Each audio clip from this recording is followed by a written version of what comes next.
Se formos procurar no dicionário a palavra cultura, a primeira definição que acharíamos seria basicamente todo complexo que inclui conhecimento. A arte, as crenças, a lei, a moral, os costumes e todos os hábitos e aptidões adquiridos pelo ser humano. Não somente em família, como também em grupo, por fazer parte de uma sociedade da qual é membro. E dentro do behaviorismo, a cultura não está muito longe dessa definição, uma vez que ela essencialmente consiste no comportamento aprendido dentro de uma determinada esfera social na qual o indivíduo pertence.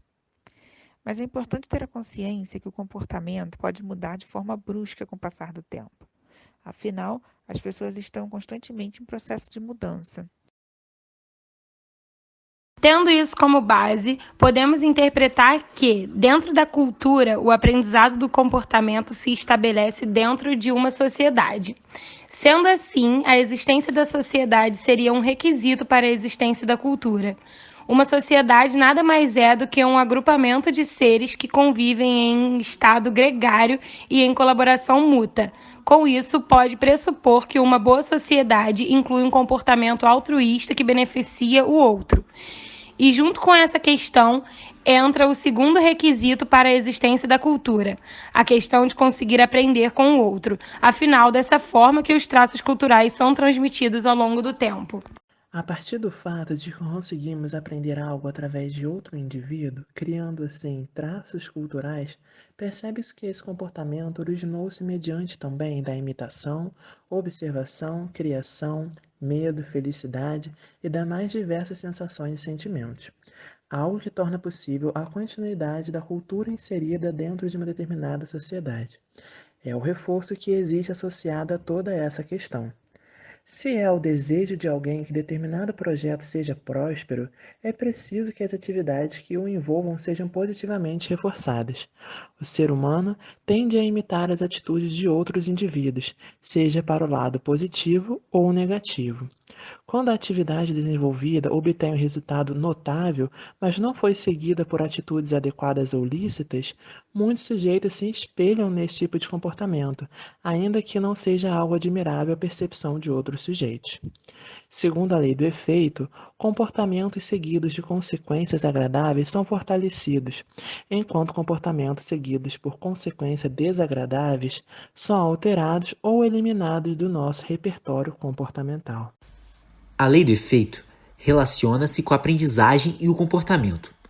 Para o behaviorismo, o comportamento está associado à interação entre aquilo que o sujeito faz e o ambiente onde o fazer acontece. A cultura modela a conduta do indivíduo e a aprendizagem vicariante preconiza essa modelagem de aprendizagem. Há requisitos para que exista uma cultura como um grupo, sociedade e a capacidade dos membros de atender uns com os outros. Além disso, existem traços que possibilitam a aprendizagem. Por exemplo, se um organismo imita o outro e o resultado for reforçador, a aprendizagem operante rapidamente ocorre. Sorrisos, abraços e gestos podem ser considerados como reforçadores sociais, que são uma aprendizagem ainda mais rápida. A cultura humana também inclui seguir, preservar e reformular regras, e tudo isso depende do esforço e punições sociais para a produção desses comportamentos. Teoria da evolução que está completamente interligada com a evolução cultural, tendo como um fator essencial a variação. Uma vez que os genes variam, os replicadores da mesma forma e os acidentes comportamentais são ocasionalmente benéficos. O outro fator seria a transmissão cultural, que, diferentemente da transmissão genética, aqueles que transmitem uma prática cultural, mas necessitam possuir qualquer conexão genética com as que recebem e pela grande quantidade de fontes e oportunidades, a transmissão cultural acontece durante todo o período da duração de vida. A evolução cultural que muda o ambiente causa uma mudança social, e assim novas práticas tendem a surgir e a evoluir para novos ambientes. Enquanto a cultura, percebe-se que ela é dependente da adaptação para Skinner. A cultura precisa estar em constantes transformações para garantir a sua sobrevivência. ou seja, ela precisa adaptar-se às transformações globais.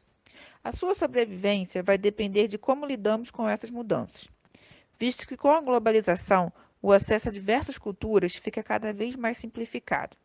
E como absorver cada uma delas é o foco da questão.